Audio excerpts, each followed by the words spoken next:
Salam müəllimlər. Deməli bu günlər bilirsiniz ki, artıq imtahan başladı. Bu gün imtahana keçənlər bir kəs də təbrik edirəm. Keçməyənlər də inşallah ki, növbəti dəfələrdə uğur əldə edərlər. Növbəti günlərdə imtahana hazırlaşan müəllimlərin də hər birinə uğurlar arzulayıram. İnşallah hər biriniz istədiyiniz nəticəni əldə edərsiniz. Demək bu günləri metodikadan düşən bəzi suallar var. Ümumiyyətlə bu suallar ətrafında bəzi fikir mübadilələri də var. Onları əsasən qeyd edəcəm. Variant olaraq heç bir şeylər variant qeyd eləmədim. Çünki sadəcə mənə deyilən sualları ümumiləşdirdim. Sual tipi olaraq götürmüşəm. Variantlarsa yadda qalmır. Yəni variantlar əgər kiminsə yadında qalıbsa, ya bir-birinə bənzər variant olubsa, siz onları şərh bölməsində yazarsınız. Təbii ki, onları izah edəcəm. Ya da təbii ki, axşam bir daha canlı açacağım. Canlıda da qeyd edə bilərsiniz. Deməli, başlayaq nə? Birinci suala. Birinci sualda nədən bəhs olunub? Taksonomiyadan təbii ki, bildiyimiz kimi suallar düşüb. İnteqrasiyadan, suallı idarə etmədən, müəllim-şagird, valideyn münasibətləri, qiymətləndirmə, yəni bu mövzulardan hökmənci suallar düşür və düşür də. Birinci sual nə olub? Azərbaycan dil dərsində şagird mətni oxuyur və mətndə istifadə olunmuş təşbeh metaforanı seçir. İstifadə olunmuş inteqrasiya növü hansıdır? Burada biz inteqrasiya növü olaraq axtarırıq. Deməli, biz Azərbaycan dili dərsindən danışırıqsa, Azərbaycan dilinin məzmun xəttlərini ümumiyyətlə hər zaman qeyd edirdik ki, müəllimlər, öz fənninizin məzmun xəttlərini bilin. Azərbaycan dilinin məzmun xəttləri nə idi? Oxuyub anlama, danışma,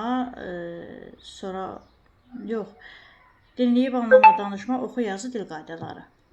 Təbii ki, bunlar idi. Bizdə təbii ki, təşbeh, metafora bunlar ədəbiyyata aid ola biləcək bir terminlərdir. Azərbaycan dil dərsində ədəbiyyata aid olan termindən danışırsa, deməli burada yalnız fənlərarası inteqrasiyadan istifadə olunmuş olur. Yəni əvvəllər düzdür, öyrənmişdik ki, hər zaman orada indi başqa bir fənnin adı da çəkilməli idi, amma hazırki dövrdə təbii ki, başqa fənnin adı çəkilmir. Sadəcə biz terminlərdən artıq bilməliyik ki, bu termin bizim ixtisasa aiddir yoxsa yox. Hər bir müəllimədə öz ixtisasına aid ola bilən situasiyalar qurulur. Yəni başqa ixtisasa aid ola biləcək hər hansı bir situasiya verilmir. Biz hər birimiz öz ixtisasımızda hansı terminlər var və ya yox, onları bilirik. Öz ixtisasımıza aid olmayan bir söz varsa, bilirik ki, artıq bu deməli fənlərarası inteqrasiyadır. Və bundan sonra imtahana daxil olacaq müəllimlər üçün qeyd edim. Deməli, hər hansı bir layihə hazırlayıb şagirdlər ki, təqdim edirlər. Müəllim şagirdlər layihə hazırlayıb təqdim etməyi tapşırır. Bu artıq fənlər arası inteqrasiyadır. Bəzən layihə sözünü görüb müəllimlər çaşıb fənn üstü inteqrasiya deyə düşünürlər. Elə deyil. Layihənin təqdimatı fənlər arası inteqrasiyanın göstəricisidir. İkinciyə baxaq nə idi? Deməli, burada cavab yalnız fənlər arası inteqrasiya olub. Olmalıdır belə. İkinci, şagirdlər mətni oxuyur və mətndə anlamadıqları sözlərin mənasını lüğətdə araşdırır. Daha sonra bu sözlərin nəqsi olunduğu dialoq qururlar. İdrak taksonomiyasının mərhələsini soruşur bizdən. Deməli, nə baş verib? Şagirdlər mətni oxuyurlar, anlamadıqları sözlərin mənasını da araşdırırlar, artıq öyrənirlər, başa düşürlər ki, bu sözün mənası nədən ibarətdir. Sonra başa düşdükləri sözlərə uyğun şəkildə bir dialoq qururlar və ya dialoqlarında istifadə edirlər həmən sözləri. Burada istifadə edir sözü və ya dialoq qurur sözü sizi çaşdırıb tətbiq etmə mərhələsinə aparmasın. Bu anlama mərhələsidir. Yəni, şagird sözün mənasını başa düşüb və öz dialoqunda da istifadə edir. Başa düşür ki, mən bu sözdən öz fikirlərimdə, dialoq nədir? Hər hansı bir şəxsdən fikir mübadiləsi aparmaqdır. Deməli, mən bu sözdən öz fikrimi ifadə edərkən istifadə edə bilərəm. Çünki sözün mənasını başa düşür axı. Yəni, bu anlama mərhələsidir. Tətbiq etmə mərhələsi deyil. Burada müəllimlər çaşıblar, tətbiq etmə mərhələsi vururlar. Ancaq tətbiq etmə mərhələsi deyil. Və ya indi bundan sonraki imtahanlarda ola bilər ki, məsələn, sabah gün kimya imtahanı gəlir, burada hesablardan çox istifadə olunur. Hər hansı bir düstur verilir, ona uyğun şəkildə hesablama işi tapşırılırsa, deməli, bu anlama mərhələsidir, tətbiq etmə deyil. Yəni, şagird başa düşür ki, bu düsturdan necə istifadə edə bilər. Yəni, düsturu harda necə istifadə edəcək, başa düşür bunu. Tətbiq etmə mərhələsi deyil. Eləcə də burada onun kimi sözün mənasını başa düşür, sonra da ki, öz nitqində istifadə edir. Yəni, dialoq sözü çaşdırıcı olmasın. Öz nitqində istifadə edir o sözdən. Başa düşür mənasını, ona görə istifadə edə bilir. Bəzən olur, hər zaman hansısa bir sözdən kimsə istifadə edir. Deyirik ki, sən heç başa düşdüyün, o dediyin sözün mənası nə demək idi? Bu nəyə göstərir? Deməli, şagird insan dediyi fikri başa düşməyib, ona görə də istifadə edir. Və ya başa düşərəkdən istifadə edir. Başa düşməkdə nədir? Anlamaq. Sonra növbəti qiymətləndirmə ilə bağlı belə bir sual olub. Diaqnostik qiymətləndirməyə aid olmayan fikri müəyyən edin. Diaqnostik qiymətləndirmə ümumiyyətcə nə üçün lazımdır? Nə zaman aparılır? Bunlar haqqında məlumatlı olmalıyıq. Orada variantlarda olub şagirdin fəaliyyətini izləmək üçün istifadə olunur. Təbii ki, o yanlış variantdır. O formativ qiymətləndirməyə aiddir. Diaqnostik qiymətləndirmə tədris ilinin əvvəlində, bölmənin əvvəlində, yarım ilin əvvəlində, şagird sinifdən sinifə keçərkən, sonra məktəbdən məktəbə keçərkən diaqnostik qiymətləndirmə həyata keçirilir. Diaqnostik qiymətləndirməni həyata keçirmək vacibdirmi? Bəli, vacibdir. Jurnala yazılması, rəsmi qiymətləndirmə olmasa da həyata keçirmək vacibdir. Çünki diaqnostik qiymətləndirməyə əsasən müəllim planlaşmasında müəyyən dəyişikliklər edir. Ona görə vacibdir, həyata keçirilməlidir. Sonra dördüncü və diaqnostik qiymətləndirmə üçün hazırladığımız tapşırıqlardan bölmənin sonunda da istifadə edə bilərik ki, görək şagird əvvəldə bilmədiyi sual tapşırıqları indi icra edə bilirmi? Yəni o tapşırıqlardan bölmə sonunda istifadə edə bilərik. Tapşırıq sözünü diqqət edin.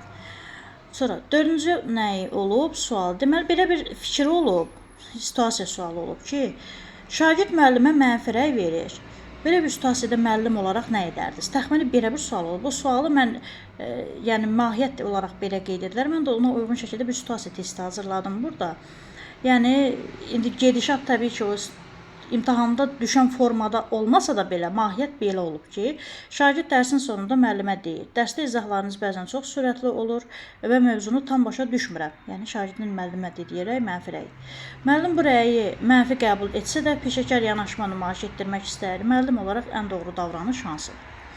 Yəni müəllim təbii biz hər zaman eşitmişik şagirdin belə müəllimin şagirdə rəyini. Burada isə əksi verilib. Şagirdin müəllimə rəyi verilib. Şagird müəllimə belə bir rəy verərsə, müəllim neynəməlidir? Təbii ki, şagirdin dediyi istənilən mənfi rəy, mənfi söz, negativ bir sözlər olsun. Bunlara qarşı olaraq müəllim heç zaman tənqiddən istifadə etməməlidir. O müəllim avtoritarlığını ortaya qoymamalıdır. Şagirdə hansısa qaydanı, nəyisə xatırlatmamalıdır. Şagirdin dediyi bu sözlərdən müəllim öyrənmə üçün istifadə etməlidir.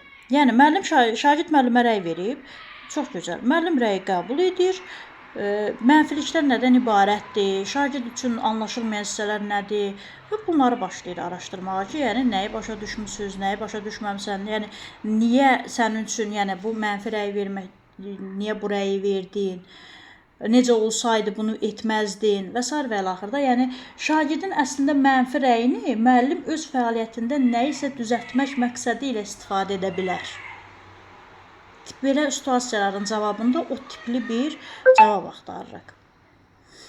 Sonra növbəti olaraq belə bir sual olub, 5-ci sual. Mən burada qeyd etmişəm. Dərs zamanı müəllim müşahidə edir ki, bir qrup şagird müzakirələrdə fəal iştirak edir. Sualları cavablandırır və fikir bildirir. Digər şagirdlər isə demək olar ki, heç danışmır və fəaliyyətə qoşulmur. Müəllim olaraq, yəni müəllim bütün şagirdlərin iştirakını təmin etmək istəyir. Belə bir halda nə etməlidir? Ən uyğun davranış hansıdır? Bu tipli sınaqlarda, mən canlılarda, TikTokda dəfələrlə testlər işlətmişəm. Buna bənzər testlər çox işləmişik. Belə hallarda müəllim, yəni burada müəllim nə etməlidir? Digər şagirdləri də prosesi cəlb etmək üçün hansısa istiqamətləndirici bir şeylərdən istifadə etməlidir. Yəni şagirdi məcbur edə bilməz, əmr verə bilməz ki, siz də hökmən iştirak eləməlisiniz. Yəni bu tipli şeylər edə bilməz. Müəllim motivasiya edici hansısa fəaliyyətlərdən, fasilitatorluğundan, istiqamətləndirici nələrdənsə istifadə edib şagirdləri prosesə cəlb etməlidir. Yəni bu prosesin qarşısını almaq üçün belə etməlidir. Yox, əgər situasiyanın sonunda desəydi ki, bunun baş vermə səbəbi nədir? O zaman artıq dərsin əvvəlinə baxardıq ki, yəni müəllim yəqin ki, dərsin əvvəlində, yəni motivasiya mərhələsində dərsi düzgün şəkildə qurmayıb deyə şagirdlərin bəziləri prosesdə iştirak edə bilmirlər. Prosesdən kənardadırlar, onların potensialına kənar olubdur hansısa bir məsələlər. Əgər bizdən soruşsaydı ki, bunun baş vermə səbəbi nədir? O zaman elə bir şey axtarardıq. Amma elə şey soruşmuyub. Təbii ki, deyir ki, buradan çıxış yolu üçün müəllim olaraq ən uyğun davranış hansı olar? Ən uyğun davranış da təbii ki, fasilitatorluqdan istifadə etməklə şagirdləri prosesə cəlb etmək olar.